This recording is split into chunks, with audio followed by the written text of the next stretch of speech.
Professor Daniel Katz wiped sweat from his forehead as Jerusalem's evening cast long shadows across the excavation site.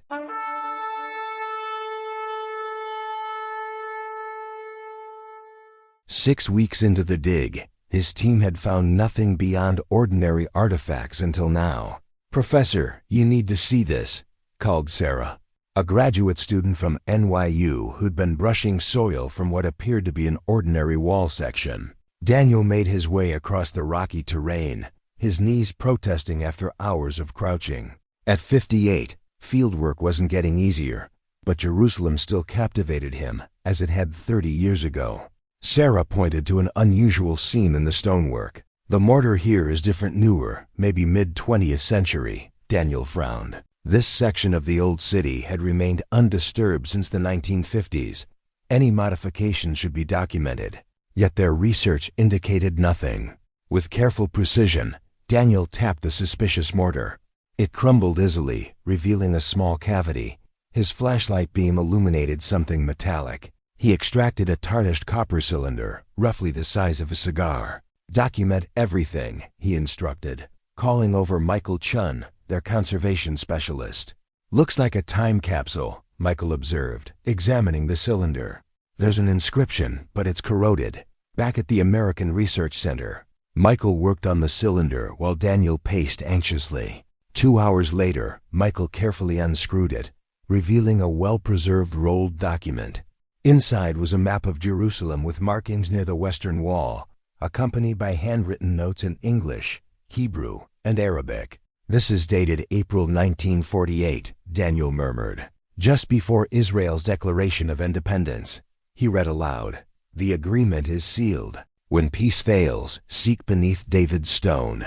What was divided must remain hidden until the 7th decade passes. The evidence remains where neither side can claim it. For the sake of both peoples, this truth must wait." Sarah pointed to a signature. "Who's RM?" "Robert Miller. American diplomat involved in the 1948 negotiations.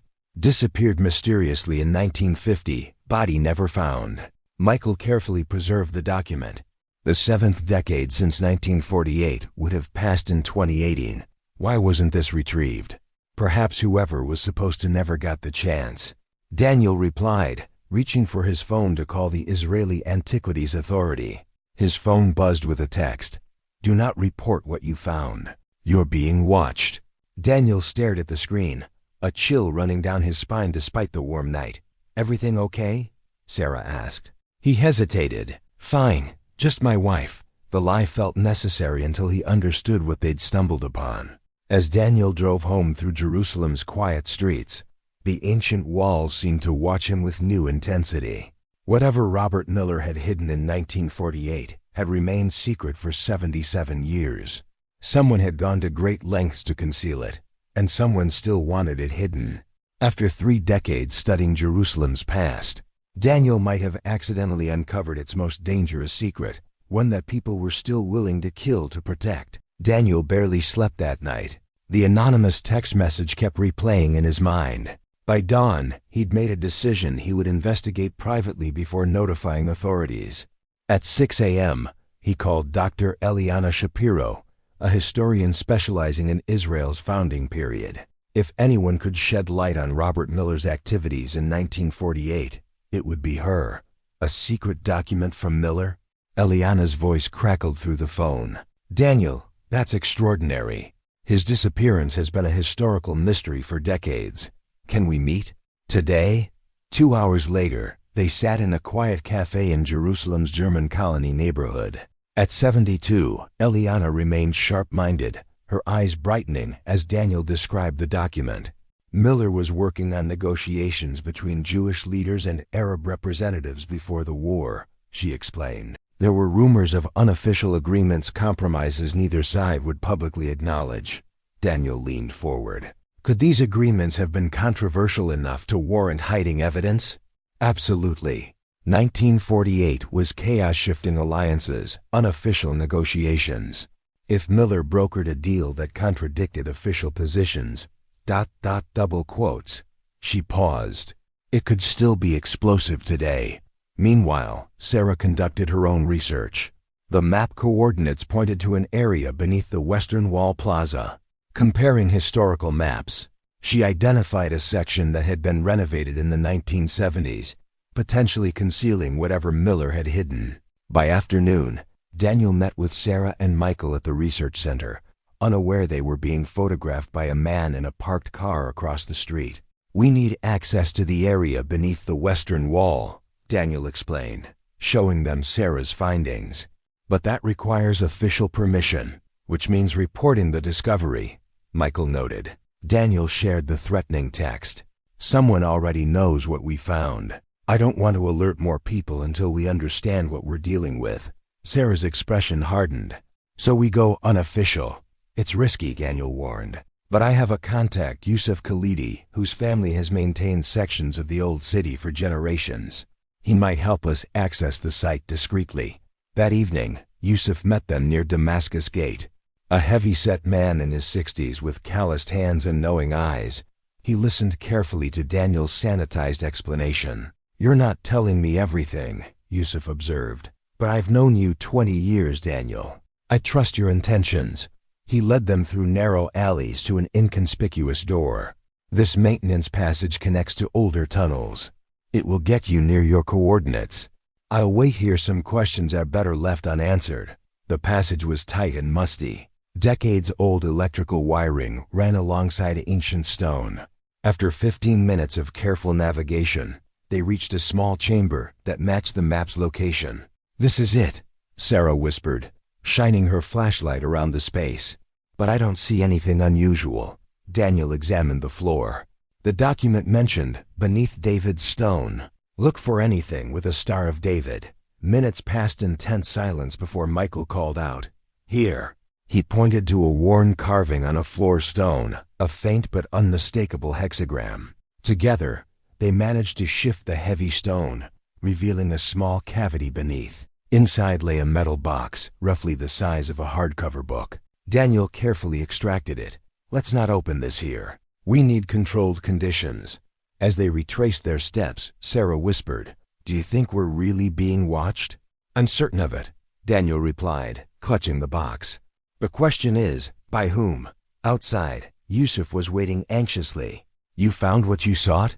Daniel nodded. "Thank you, my friend. The less you know, the safer I am," Yusuf finished with a sad smile. "Be careful, Daniel. Jerusalem's secrets have a price."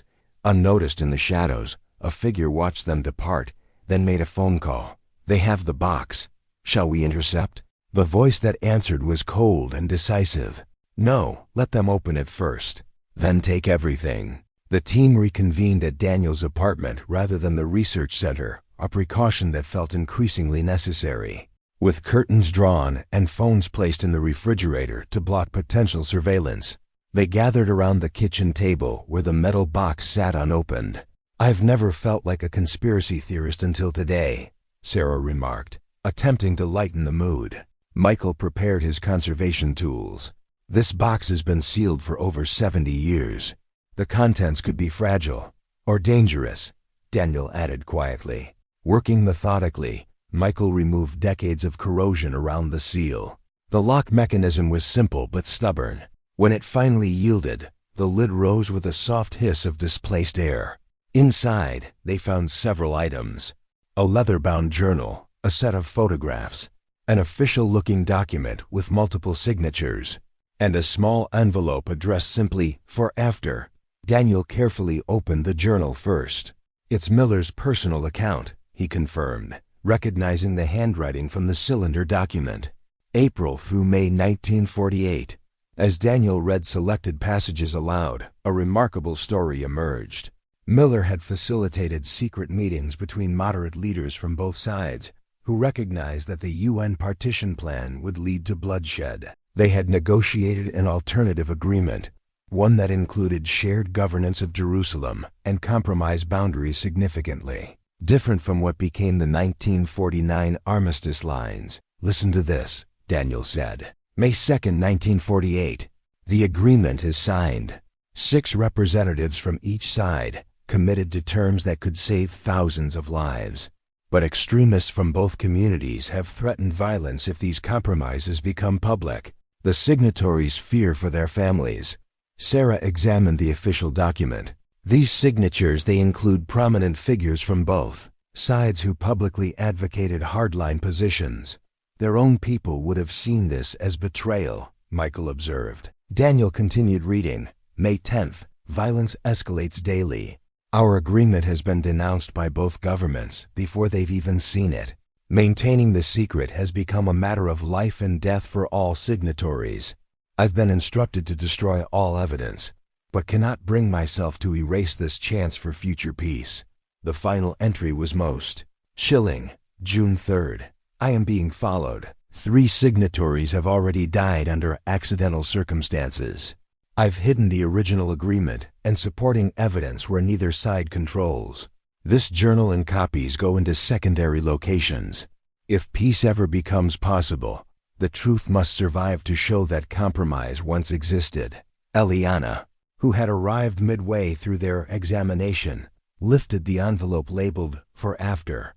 Inside was a letter addressed to whoever found the cash and a small key. This key opens a safe deposit box at American Colonial Bank, Jerusalem branch, she read. The contents include recorded testimonies and original photographs, proving that the signed agreement was genuine and consensual. The world must know that another path was possible. Sarah looked up. The bank still exists, but would a safe deposit box remain after so many decades? International banks maintain unclaimed boxes for generations, Eliana explained. With appropriate legal documentation, access might be possible. Daniel carefully examined the photographs. They showed meetings between Jewish and Arab leaders whose public personas were as sworn enemies. These alone would rewrite history books and potentially inflame current tensions, Michael added. Both sides have built narratives on the impossibility of compromise in 1948. This undermines those narratives. A sudden knock at the door froze everyone in place. Daniel signaled for silence, then approached cautiously. Through the peephole, he saw a familiar face. Yusuf's son, Ahmed. Daniel opened the door slightly. My father sent me, Ahmed whispered urgently. Men were asking about you in the old city. He thinks you're in danger. We need to leave. Now, Daniel instructed, hastily gathering the documents as Ahmed's warning hung in the air. Within minutes, they had packed everything into Daniel's secure field case. Eliana made a call to an old friend, a retired Mossad officer named David Levin, who now operated a private security firm. We can't go to authorities yet, Daniel explained as they hurried to Eliana's car. Not until we understand who's after this information. Sarah looked troubled. But who gets to decide what happens with this discovery? This isn't just archaeology, it's political dynamite. That's precisely why we need to proceed carefully, Eliana countered. The wrong move could endanger lives, possibly ours included. They drove to a boutique hotel in West Jerusalem, where David Levin was waiting in a private conference room. At 65, he maintained the alert posture of someone half his age, his eyes scanning each of them methodically as introductions were made. Show me everything, he said without preamble. After examining the documents, David's expression grew increasingly grave. I recognize some of these signatures. Their families still hold positions of influence. He looked up at Daniel. You realize that neither side wants this information public, because it contradicts the narratives they've built?